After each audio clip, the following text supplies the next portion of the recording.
Florence. Bonjour Maïva. Merci de nous accueillir à nouveau ici. Avec Est-ce que plaisir. tu peux nous rappeler où nous sommes?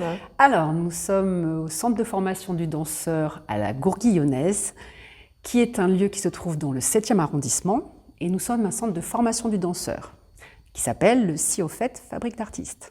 Pourquoi ce nom? C'est d'abord l'histoire d'une compagnie qui s'appelle la Compagnie au fait, qui a démarré en 2002 et qui depuis s'est ouvert à la formation du danseur suite à des rencontres, à des demandes d'élèves.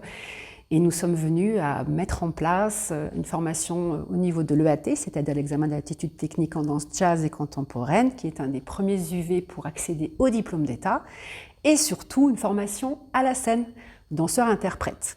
D'accord. Alors tu as cité 2 danses qui font partie de cette formation, mais il y en a d'autres? Alors oui, bien sûr, nous sommes une formation pluridisciplinaire avec un travail quotidien sur les danses qu'on appelle fondamentales autour de la danse classique, contemporaine et jazz.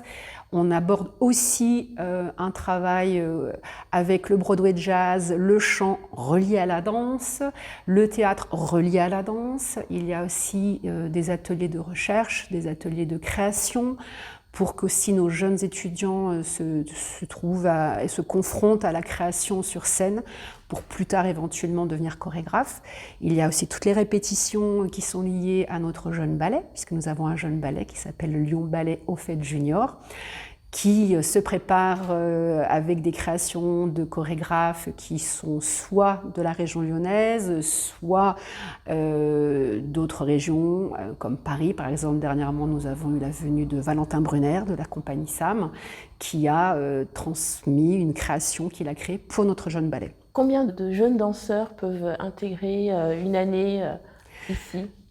Nous avons une démarche vraiment de travail d'écoute et de qualité. Nous ne cherchons pas à avoir énormément d'étudiants, donc en général on est autour d'une vingtaine d'élèves parce qu'on cherche vraiment à avoir un lien avec chacun d'eux, à écouter leurs projets pédagogiques et les amener vraiment dans ce tremplin qui va leur permettre de devenir des futurs danseurs professionnels ou des enseignants. Selon toi, quel est le rôle d'une directrice d'une compagnie de danse?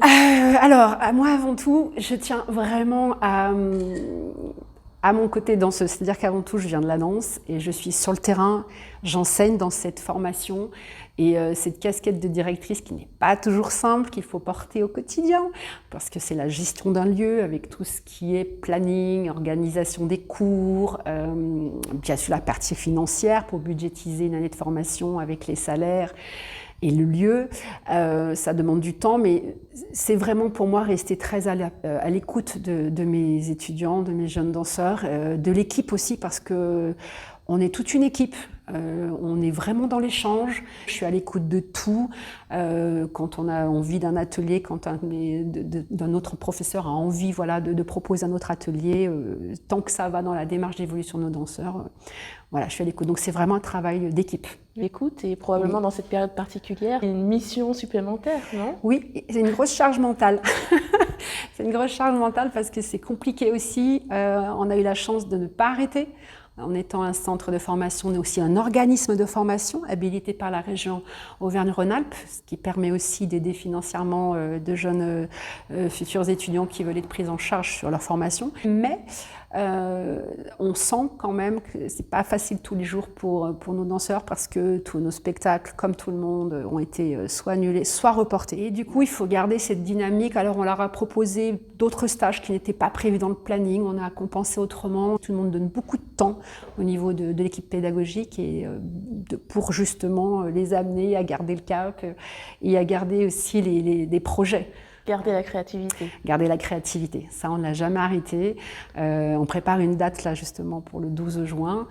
A priori public, on espère, vu les dernières décisions gouvernementales, mais voilà, quoi qu'il en soit, elle sera là, on ne perd pas, on fait de la captation, on compense avec des captations sinon, mais on a gardé cette année, nos danseurs ont eu 4 créations pour le Lyon Ballet, donc voilà, on n'a jamais lâché, on a gardé le cap. Alors, on a eu dernièrement intervention avec une des danseuses du CCN de ULP qui est venue faire un travail fantastique, Madoka, qui est vraiment qui est une personne extraordinaire, et ça a permis aussi d'ouvrir d'autres horizons à nos jeunes danseurs.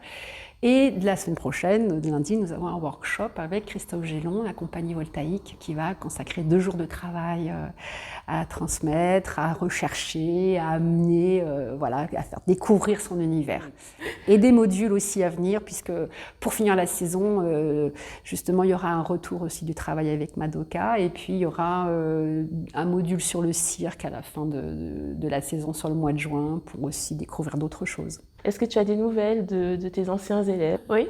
Tout le temps. D'ailleurs, là, ce matin, avec le cours qui est en ce moment de Gram, on a des retours d'anciens élèves qui ont continué leur cursus du diplôme d'État ou qui sont allés faire un tour dans la vie professionnelle du danseur et qui reviennent sur Lyon et qui reviennent du coup prendre des cours open, puisque nos cours sont ouverts aux danseurs en entraînement régulier du danseur. Donc, on appelle ça des cours open.